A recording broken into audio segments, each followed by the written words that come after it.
Me llamo Tomás Iriarte, y aunque toda mi vida la dediqué al estudio del océano profundo, jamás pensé que terminaría huyendo de algo que no debía haber existido, de una criatura que rompió las leyes de la biología y desnudó los errores de nuestra arrogancia científica. Era abril del 2023 cuando recibí el mensaje cifrado del Instituto Oceanográfico Woodsole. Solicitaban mi experiencia para una expedición internacional clasificada como Proyecto Tremor. Solo me dijeron que iba a participar en.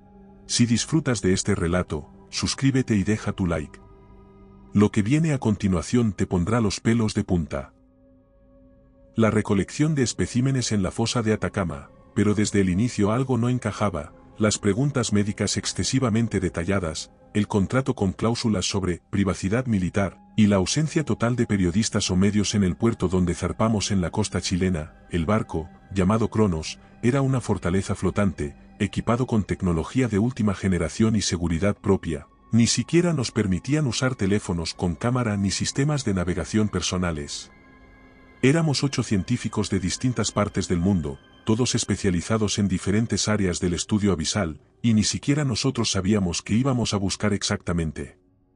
El descenso fue un proceso que duró casi 7 horas, a bordo del sumergible tripulado Nereus II, diseñado para soportar las aplastantes 8.000 atmósferas de presión que encontraríamos a más de 8.000 metros de profundidad. Yo iba con Valentina, una piloto argentina curtida por decenas de inmersiones extremas, y con un joven técnico japonés llamado Hiro. Durante la bajada, el silencio se volvió tan denso como la oscuridad misma, y lo único que rompía la tensión era el sonar, que ocasionalmente lanzaba ecos breves contra las paredes de la fosa. Cuando llegamos al fondo, algo llamó nuestra atención casi de inmediato, un movimiento repentino, algo que no tenía lógica ni patrón, como si se deslizara por la arena del fondo a pesar de la densidad del agua. Lo primero que vi fue una estructura que parecía una estrella de mar, pero con extremidades más articuladas, casi como dedos, y una superficie brillante con reflejos metálicos. La criatura se quedó inmóvil frente a la cámara por unos segundos, como si nos estuviera observando,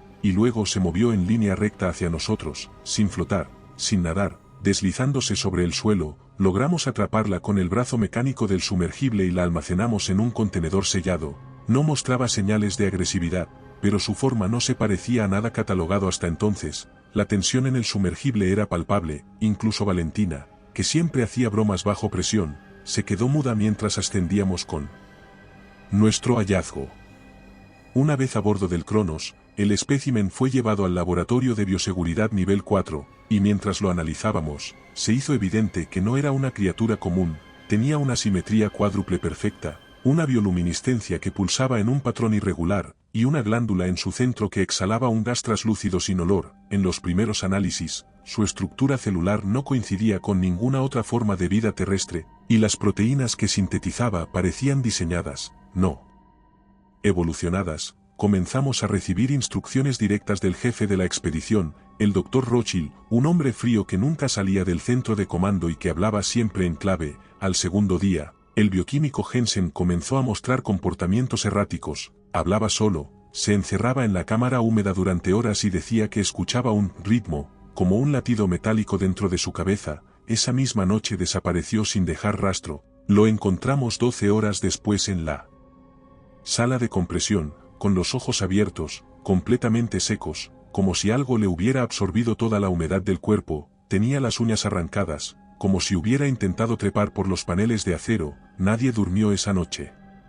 Cuando el pánico empezó a instalarse, comenzaron las averías. Primero fueron los sistemas de navegación que dejaron de funcionar, luego los sensores de presión comenzaron a marcar datos imposibles, como si la fosa se estuviera ensanchando o algo se moviera dentro de ella. Los biólogos marinos querían subir a la superficie, pero Rothschild se negó, dijo que teníamos una ventana única de observación y que debíamos continuar. Fue entonces cuando empecé a sospechar que sabían mucho más de lo que nos habían dicho, porque esa criatura no era una anomalía, era un objetivo, y nosotros habíamos sido parte de algo más grande, algo incontrolable. En el siguiente ciclo de guardia, los técnicos descubrieron que los gases que emitía la criatura tenían compuestos similares a neurotransmisores humanos, lo que explicaría los cambios de conducta, y lo que era peor, esos compuestos estaban comenzando a aparecer en los análisis de sangre del equipo. Alguien nos había expuesto intencionalmente a algo que alteraba nuestras mentes desde adentro.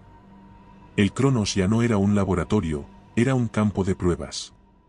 No dormimos, nadie podía dormir después de lo que le pasó a Jensen, los pasillos del Cronos se habían vuelto silenciosos de forma antinatural, no era la calma de un equipo concentrado en su trabajo sino el vacío tenso del miedo compartido. El laboratorio donde estaba contenida la criatura comenzó a emitir un zumbido imperceptible, no por los oídos sino por el estómago, como si vibrara el metal del barco desde dentro. Algunos empezaron a tener náuseas constantes, otros tenían episodios de ira. Relatos como este son parte de nuestro libro en Amazon. Encuéntralo en la descripción. Incontrolable y yo comencé a soñar con formas que no podía recordar al despertar pero que me dejaban las manos temblando durante horas. Fue en uno de esos días cuando Kowalski, un especialista polaco en biología sintética, notó que había una serie de objetos nuevos en la cámara húmeda donde se almacenaba el sedimento extraído junto a la criatura. Parecían pequeñas esferas oscuras, no mayores que una moneda, y estaban perfectamente enterradas en patrón de espiral. Al analizarlas nos dimos cuenta de que no eran minerales ni formaciones naturales, eran huevos. El hallazgo provocó un debate inmediato, algunos querían destruirlos de inmediato pero Rothschild insistió en mantenerlos intactos para su análisis, dijo que el protocolo de contención era claro y que cualquier alteración externa podía desencadenar una respuesta biológica que no entenderíamos. Kowalski no le hizo caso.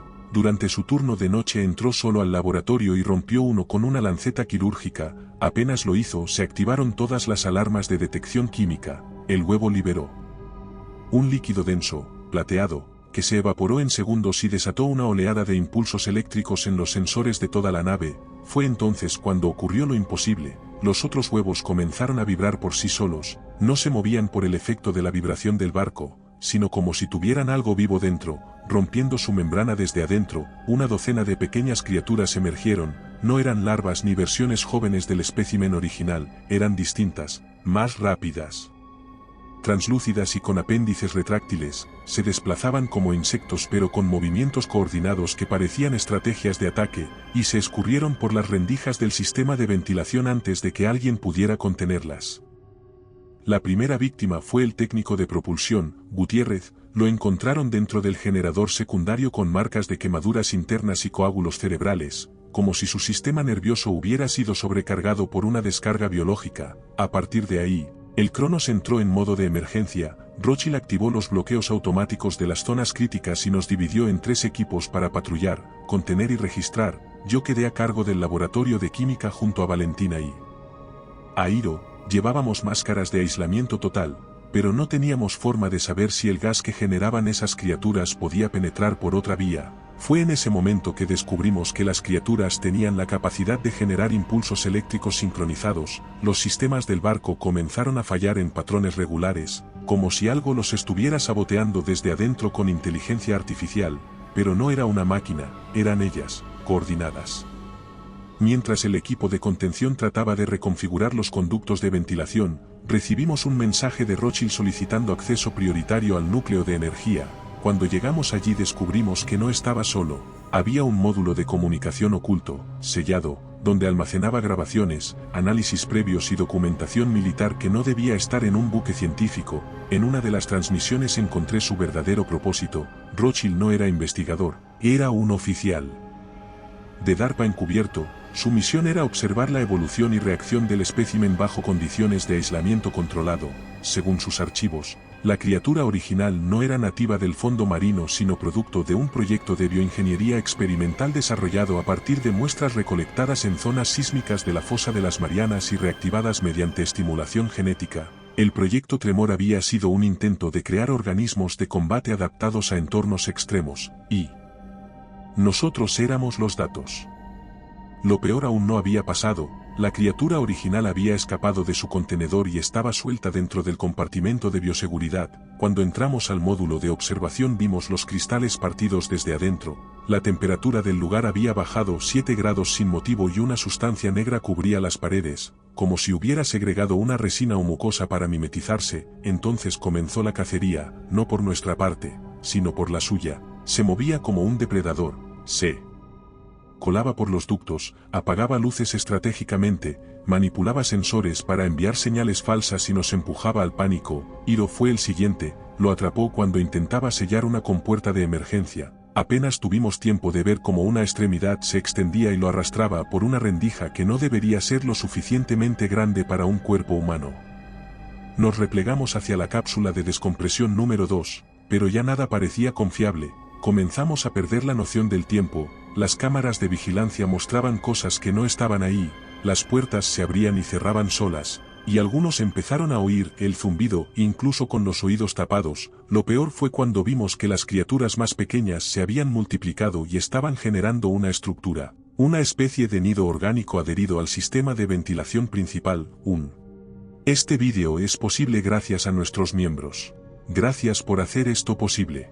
Enjambre organizado, bioluminiscente, conectado químicamente como una colmena, cada uno de nosotros comenzó a notar que los demás también estaban cambiando, nuestras pupilas estaban dilatadas todo el tiempo, la frecuencia cardíaca alterada sin motivo, y en los análisis, los compuestos del gas estaban ahora en nuestro tejido cerebral. No solo estábamos siendo cazados, estábamos siendo transformados. El Cronos ya no era un campo de pruebas, era el epicentro de una nueva especie en expansión. La idea de que estábamos siendo transformados dejó de ser una teoría y se volvió una certeza cuando los exámenes biométricos mostraron que nuestras ondas cerebrales comenzaban a presentar patrones de sincronicidad, como si una red se estuviera instalando dentro de nuestras cabezas, como si esas criaturas no solo se comunicaran entre sí sino que comenzaran a comunicarse con nosotros, no con palabras, no con imágenes, sino con impulsos, con sensaciones que no eran nuestras pero aparecían de repente como pensamientos insertados, como hambre o curiosidad o ira que no reconocíamos. Entonces Rothschild reunió a los que quedábamos vivos, Valentina, yo, la doctora Sin y un ingeniero de comunicaciones llamado Duarte, y nos mostró el verdadero plan, o lo que quedaba de él. En el archivo de emergencia del módulo de comando había una nota de voz de alto secreto donde un supervisor de DARPA indicaba que si el espécimen escapaba del control debía activarse el protocolo de autodestrucción del buque. El plan siempre había sido dejar la criatura abajo, recopilar datos y detonar el Cronos para evitar su recuperación por fuerzas extranjeras, pero algo había salido mal, porque la criatura había mutado mucho más rápido de lo previsto y ahora tenía acceso a zonas del barco que debían ser impenetrables. Mientras debatíamos la activación del protocolo, los sistemas de navegación colapsaron definitivamente y quedamos a la deriva a casi 6.000 metros de profundidad, sin comunicación externa, sin propulsión funcional y con la criatura mayor suelta en el compartimento de ingeniería. Los enjambres menores seguían reproduciéndose dentro de los ductos, ya no se escondían, se desplazaban por los pasillos sin miedo, como si supieran que ya no éramos amenaza sino simplemente parte del entorno, parte de su entorno. Entonces ocurrió la primera manifestación clara de inteligencia en el espécimen original. Apareció en el pasillo central, iluminado solo por la luz roja de emergencia, y no atacó, se quedó inmóvil, erguido, con sus extremidades abiertas como un organismo bípede. Parecía observarnos, medirnos, y fue Duarte quien se acercó primero, como hipnotizado, y cuando estiró la mano la criatura simplemente tocó su frente con un apéndice largo y delgado y Duarte cayó en seco, sin señales de trauma, sin sangre, pero con una sonrisa en la cara. Murió sin miedo, y eso fue aún peor. Decidimos dividirnos. Valentina y yo iríamos al núcleo de energía para intentar reiniciar manualmente los propulsores, mientras Sin se quedaba en el módulo de control preparando las cápsulas de evacuación. El trayecto fue un descenso a través de corredores cada vez más deformados por la sustancia negra que segregaban las criaturas, como una red viva que cubría paredes, techos y maquinaria. El aire era más denso, cargado de amoníaco, y sentíamos la piel vibrar como si todo el lugar tuviera pulso propio. Al llegar al núcleo descubrimos que la criatura mayor se había instalado cerca del sistema principal. Su cuerpo ya era casi del tamaño de un ser humano, pero más delgado y segmentado. Sus ojos múltiples se movían en diferentes direcciones, y tenía placas de exoesqueleto que reflejaban los indicadores del panel de control como un espejo líquido. Mientras Valentina preparaba la secuencia de encendido yo trataba de atraer su atención golpeando tuberías con una llave. El ruido la hizo moverse, pero no como un animal, sino como algo que anticipa, que calcula, que espera. Entonces lanzó uno de sus apéndices contra el panel de control y lo destruyó, dejando solo una opción: usar la energía auxiliar para sobrecargar el núcleo y empujar el Cronos a la superficie con la onda de choque. Le dije a Valentina que huyera, que activara la cápsula y subiera a Sin.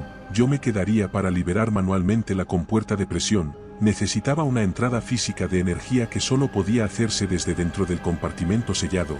Ella dudó, me gritó que era suicidio, pero sabía que no había otra forma. Cuando activé la palanca, las luces del Cronos parpadearon una vez más y sentí que algo me observaba desde dentro de mi propia mente.